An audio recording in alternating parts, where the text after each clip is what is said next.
विधवा बहू का फैसला। महक की शादी रोहन से होती है। रोहन माँ बाप का इकलौता बेटा होता है, लेकिन फिर किसी कारण से रोहन की मौत हो जाती है।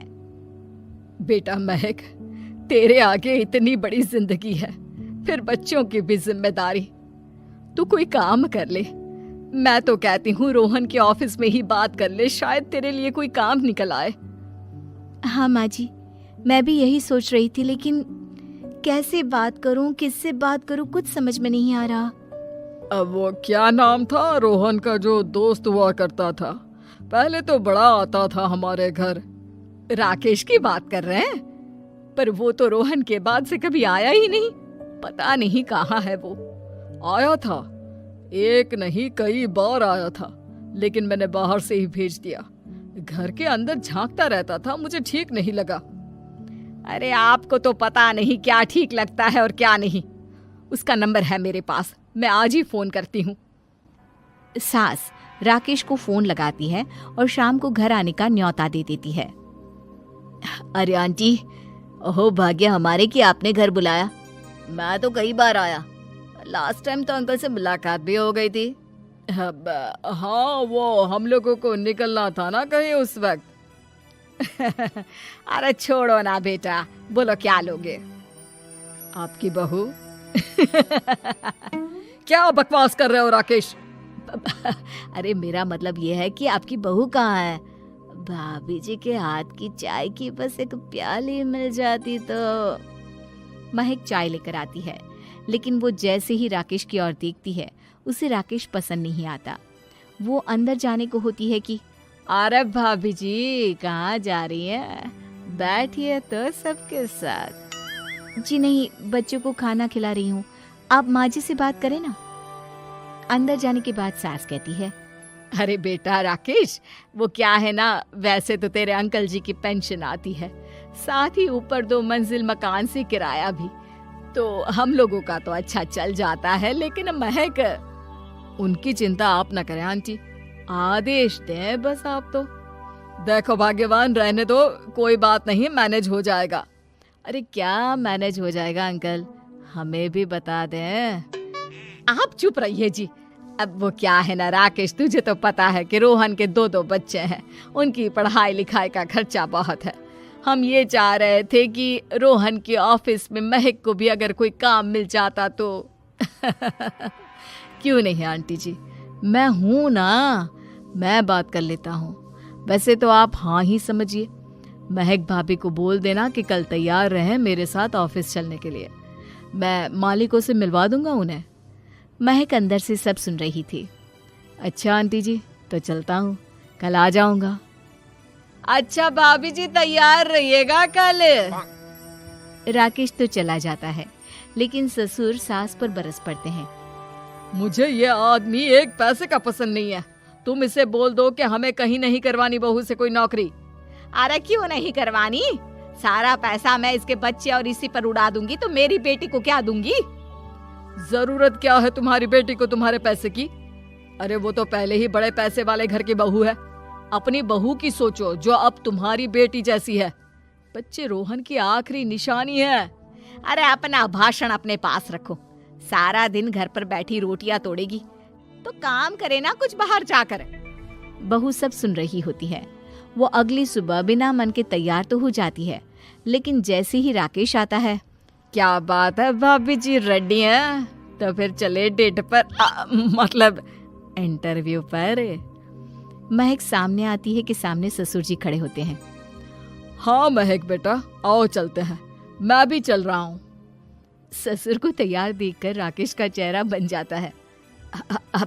अंकल जी, आप परेशान हो जाएंगे। अरे रहने दीजिए ना, धूप भी बहुत है।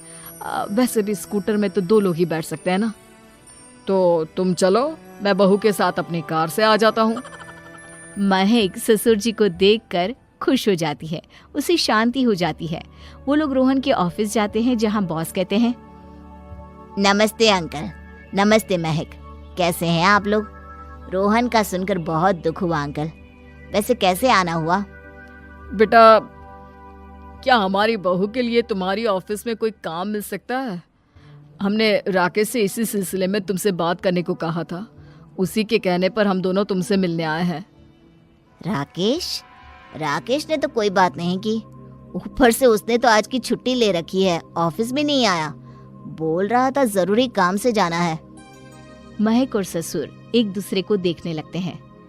वैसे महक, क्या किया है आपने? आई मीन इंग्लिश कैसी है आपकी? महक बॉस से अपनी पढ़ाई लिखाई और क्वालिफिकेशन के बारे में सब कुछ बताती है। ग्रेट, आपके लिए काम तो है लेकिन ऑफिस में नहीं। सर, मेरे बच्चे छोटे हैं, मैं फील्ड में काम नहीं कर सकती हूँ। मतलब वो काम घर से करना है, घर से रहकर बच्चे भी देखें और घर भी देखें, लेकिन हाँ, काम जरूर से करें। वो काम डाटा एंट्री का है, तो जब भी वक्त मिले काम करें, और इसके हम आपको अच्छे पैसे भी देंगे। महक बॉस की बात सुनकर खुश हो जाती है, उन्हें थैंक्स बोलकर घर आ जाती है। किसके साथ भेज रही थी तुम महक को? अरे वो कमीना, उसने तो ऑफिस से छुट्टी ले रखी थी, बात भी नहीं की थी उसने बॉस से बहू के काम के लिए। वो तो अच्छा हुआ कि मैं साथ में चला गया। हाँ, ठीक है, नौकरी मिल गई ना, इतना ही काफी है। समय बीतता है और एक दिन फिर दरवाजे पर दस्तक होती है। घर पर कोई नहीं था। महक दरवाजा खोलती है, देखती है तो सामने है राकेश। नमस्ते भाभी जी। नमस्ते, घर पर कोई नहीं है, आप कल आइएगा। अरे, कैसी बात कर रही हैं भाभी जी, हम तो आपकी मदद के लिए आए हैं। वो क्या है ना, अंकल जी का फोन आया था कि आपको किसी मदद की जरूरत है। महक को आश्चर्य होता है कि उसके ससुर ने राकेश को फोन क्यों किया। वो ससुर जी को फोन करती है लेकिन फोन नहीं लगता। नहीं, हम लोगों को किसी भी चीज की जरूरत नहीं है, आप जा सकते हैं। अच्छा, एक कप चाय तो पिला दीजिए। महक चाय लेकर आती है। चाय पीने के बाद, रोहन मेरा बहुत अच्छा दोस्त था। उसने मुझसे कहा था कि वो रहे ना रहे, उसके घर वालों का, खास करके आपका ख्याल मुझे ही रखना है। तो मैं कल फिर आऊंगा भाभी जी। नहीं, माता पिताजी है नहीं, वो 4-5 दिन बाद आएंगे। आप उन लोगों के आने के बाद ही आइएगा। मुझे ये सब ठीक नहीं लगता। अरे छोड़िए ना भाभी जी, लोगों का तो काम है कहना। मेरा मतलब है वो तो बोलते ही रहेंगे। आता हूँ मैं कल। महक को अब गुस्सा आ जाता है।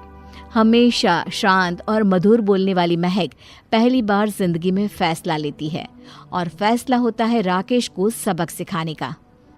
बड़े बेशर्म हैं आप। किसने कहा आपको कि आप आए? अरे भैया, साफ साफ बोला ना कि नहीं जरूरत है किसी की मदद की। मैं अकेले सक्षम हूँ अपना घर संभालने के लिए। आज आखिरी बार बोल रही हूँ, इस घर की तरफ आंख उठाकर भी देखा ना तो देख लेना, वरना वरना पुलिस के हवाले कर दूंगी। निकलो यहाँ से, या धक्के मार कर निकालूं।